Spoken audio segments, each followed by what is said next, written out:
Hello, everyone. Welcome to Kite Technology AMS360 Quick Clips. Let's get started. So today we're going to look at active client reports in My Agency Reports. Now, if you've never used My Agency Reports, or also known as MAR, to access it, you can simply go to Toolbox and then My Agency Reports, and it will open you up to My Agency Reports or MAR. If you do not have that option, then your admin will need to reach out to your Vertafore rep to get that turned on. So today we are going to talk active client report. So before we jump into that, I wanted to show you this little gear. And I wanted to show you that you can use this to access the help for this particular report. I've already clicked on help, so I have it open here. And as you can see, active client reports, they are really good for seeing the total customer or policy count by account or exec, to sort customers by zip code and export for bulk mailing, to check for customers marked inactive that actually have an enforced policy. You can also actually use it to find those marked as customers that don't have active policies or enforced policies, so you can get those changed back to prospect. You can use it to see the total customer and policy counts by business unit, by exec code, by any of those options. And you can add selected criteria like business unit or personnel. So this is just a quick reference. The active clients report shows customers, it shows prospects, it shows suspects. It shows whether they're active or inactive. You can sort out for those fields. So that's what makes it nice. And it also, what it does is it pulls in customer and policy data by customer. So let's take a look. We're going to go ahead and run one of those. I'm actually going to run it as of today's date. I'm not going to filter any business units out of it, and I'm not going to filter out or change any personnel. I'm going to just leave it all in all, and I'm going to hit run. So what it's doing is it's searching the system for any customers entered as of today's date, because I did not filter, and it's going to look under every active business unit. So this is my test environment, so I have a small number of data points, but it should be good enough for you to see how it pulls in.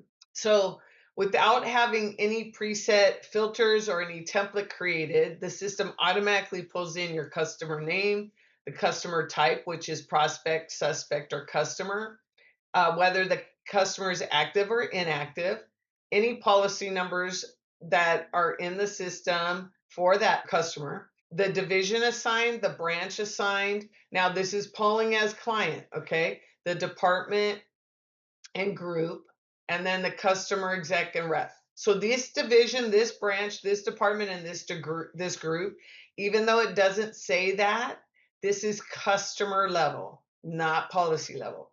So as you move down, there's branch name, customer phone number, email, policy. Now it goes into policy. So policy effective date, policy expiration date, type of business, which is like benefits, personal lines, commercial lines, health, policy status, policy exec. Okay, so now we have customer exec over here, and we have policy exec, and then we have policy rep, policy broker, parent company, parent writing company.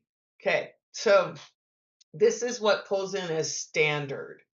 Now, you have this center column that has all these additional columns that can be pulled in.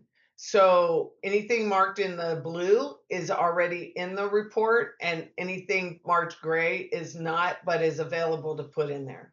So one thing I am going to add in is the policy. Now, everything is in alphabetical order too. So I'm going to look for the policy branch, the policy division, department, and group. Okay, and the reason I'm doing that is I'm pulling in the same exact data that is in here for the customer level. And I'm doing that for a reason.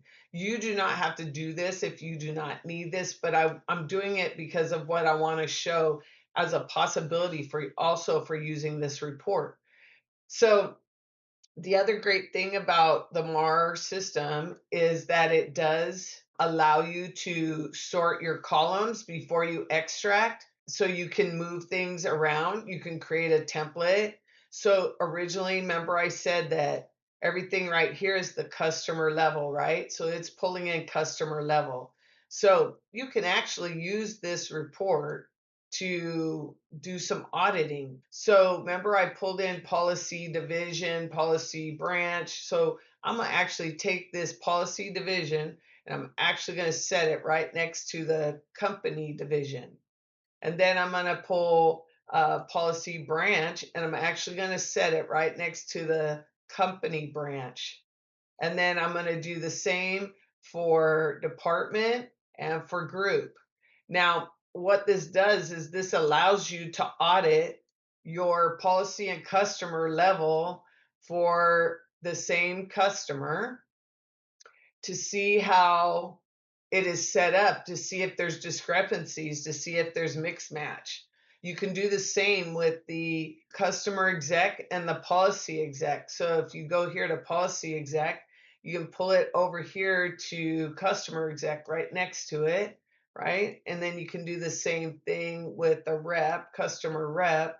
Here's policy rep, here's customer rep. Okay. So, and you can actually do it with broker too. There's a policy level broker right here. There's a customer level broker right here. So you can make sure these types of things match. The other thing that I usually do, but it would depend on how your agency is set up. So agencies where I've worked before, their type of business was supposed to match their department. So in other words, if the type of business was benefits, then the department was benefits.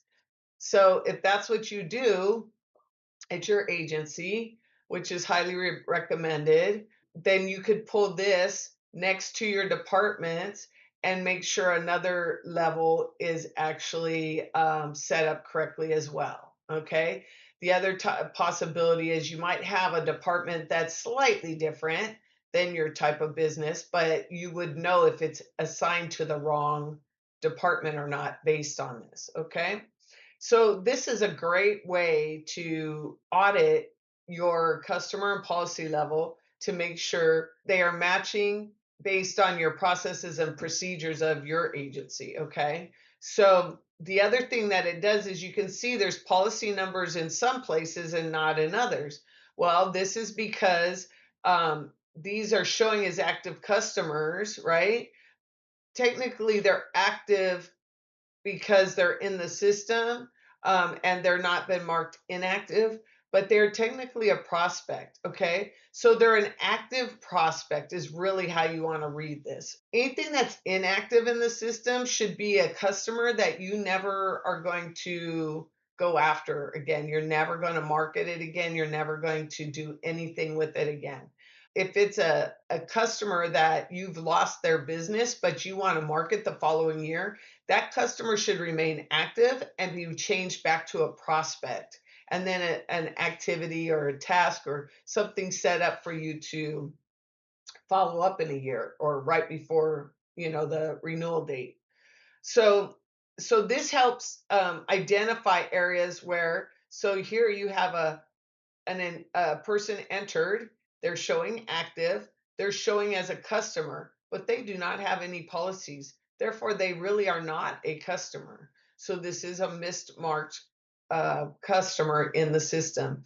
So this is a great way to audit. Okay, you can audit your divisions to make sure they match. You can audit your branches to make sure they match.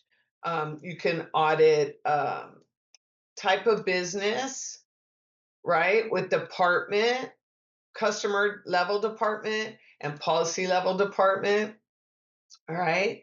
And then you can do the same thing with groups. I know not a lot of agencies use groups, but I like to include it because I came from an agency that used groups and it is being used. So I wanted to make sure I mentioned it. You can also make sure your customer level and your policy level execs are lined up and showing how what makes sense for your agency.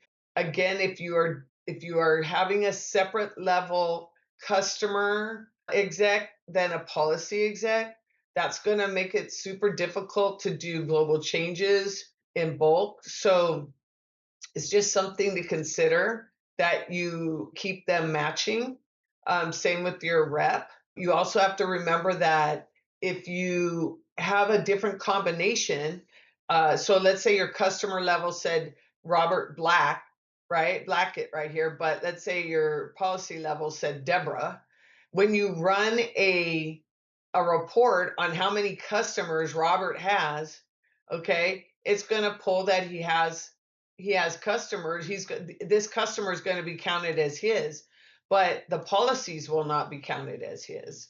So you have to realize by mixing and matching, you're actually kind of distorting your data. So you want to make sure that you're really considering some of those things when you're entering items in AMS 360.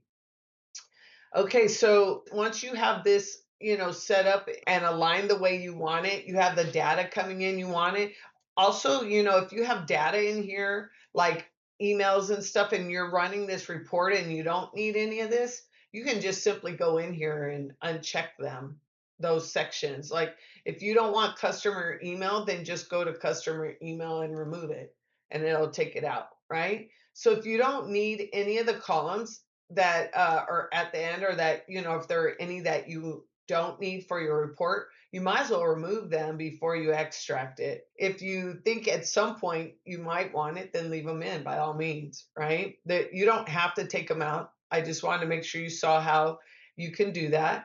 You can sort by something other than customer name if you wanted to, and you can also filter out certain things, right? If you only wanted a report for commercial lines, you were going to do this in smaller batches instead of trying to audit this whole thing all at once. You could filter it by personal lines, commercial lines, benefits, however you want to do it. So there's a lot of different things, or by division if you have multiple divisions or branches. So then the next thing you could do is, if this is a audit you want to run on a regular basis to keep status and to keep things clean, you can create a template. So to create the template, you go to actions and you would click on save as a new template.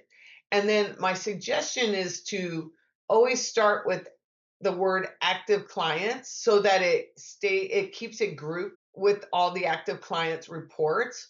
Or if you're doing a bunch of audit reports and the only reason you're using them is to do audits, then start every template with the word audit. So you might say audit, customer versus policy level, right? Something like that. So these are just some different things that you need to consider when you're naming your template. Because once your template's named, you can't edit the name. You have to recreate the actual template if you want to change it and then delete the old one. Okay. So the other thing is set as an agency template. If you have admin rights, you can set it as an agency template, but understand that if you're setting it as an agency template, that template is going to be accessible to anybody who has access to active clients reports in MAR. And if that's fine, if you're okay with that, then that's fine. They can't edit it. They can build their own template off of it. But it does give access to everybody who has that active client access. Okay. So at this time, there's no way to filter who gets it and who doesn't. Okay, so the other thing you can do is, once you've created this, is you can go to actions and export it to an Excel spreadsheet. When you click on this, it gives you these options. So if you want to export it exactly how you set it up, then don't change anything. You don't need to touch anything here. And you do have the option for Excel or CSV. You can lock the report. You can leave it editable. There's a lot of things you can do. I usually just export it the way I set it. I don't change anything here, but you do have some availability here. Just think about what you're choosing, because if you say export all columns, Now you're getting all data that you just filtered out as well. So you want to think about what you're choosing. Okay. When it says all columns, it doesn't mean all columns showing. That's the visible columns. It means all columns available, right? So it's going to make it a very big report if you export it that way. The other thing you can also do off of this is you can make summaries, right? So you've got all this data. You want to know how many prospects and customers you have. Okay. So here's the thing, you have these marked as prospects, and they are truly prospects. There's no policy assigned to it. But then you have ones like this right here that says customer, but it's truly a prospect. So if you do a summary of this, your summary data will be incorrect. It'll be correct based on your data, but your data is inaccurate. So you have to correct your data before you start using summary.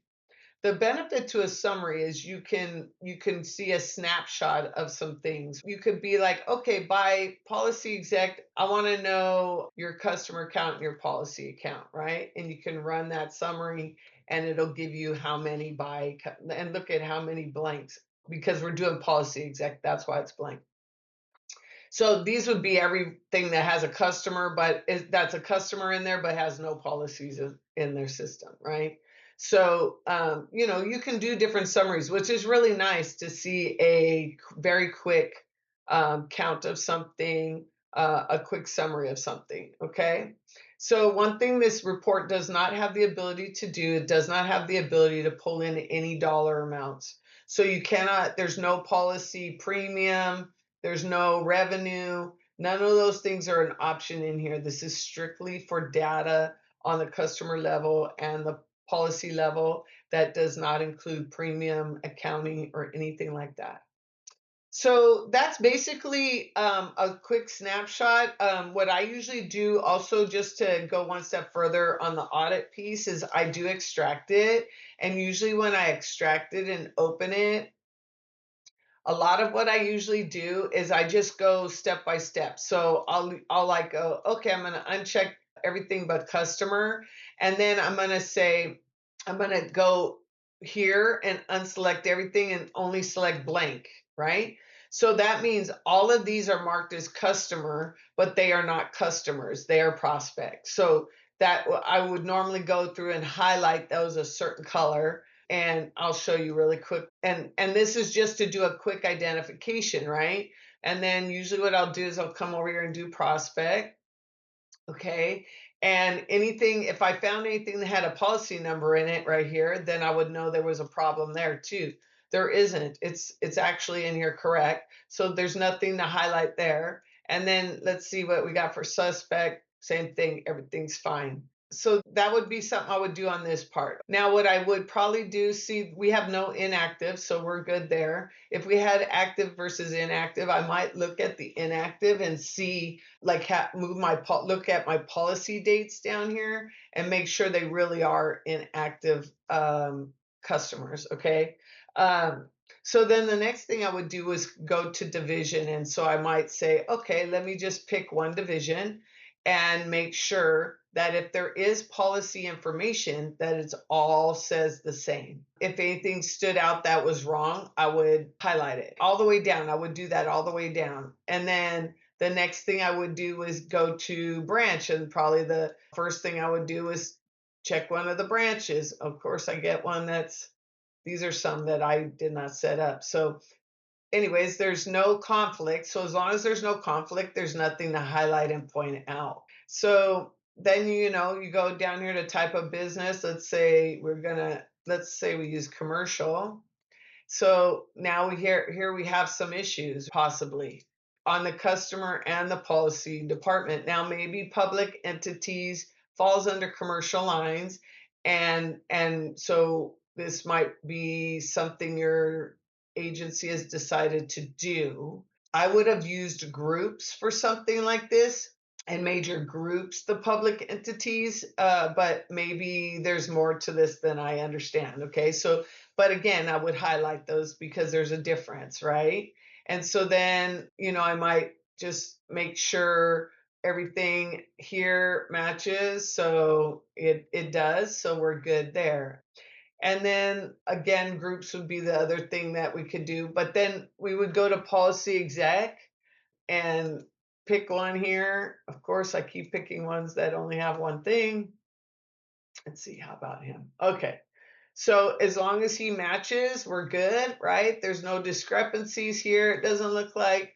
So if there was a discrepancy, I would highlight it again, and then you would send these off to the different account managers or service reps or somebody to clean them up, right? And get them right and get them set up correctly so that when you are running reports, your data is pulling correctly. So that's a quick look at active client reports in My Agency Reports or more.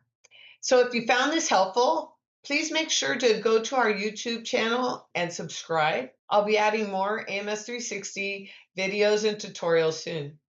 And if you have any suggestions, I'd love to hear from you. Connect with me on LinkedIn. If you'd like to learn more about Kite Technology's AMS 360 consulting services or other technology solutions, feel free to reach out to us at consult@kitetechgroup.com. We'd love to get to know your agency and see how we can help. Thank you so much for watching, and I'll see you again next time.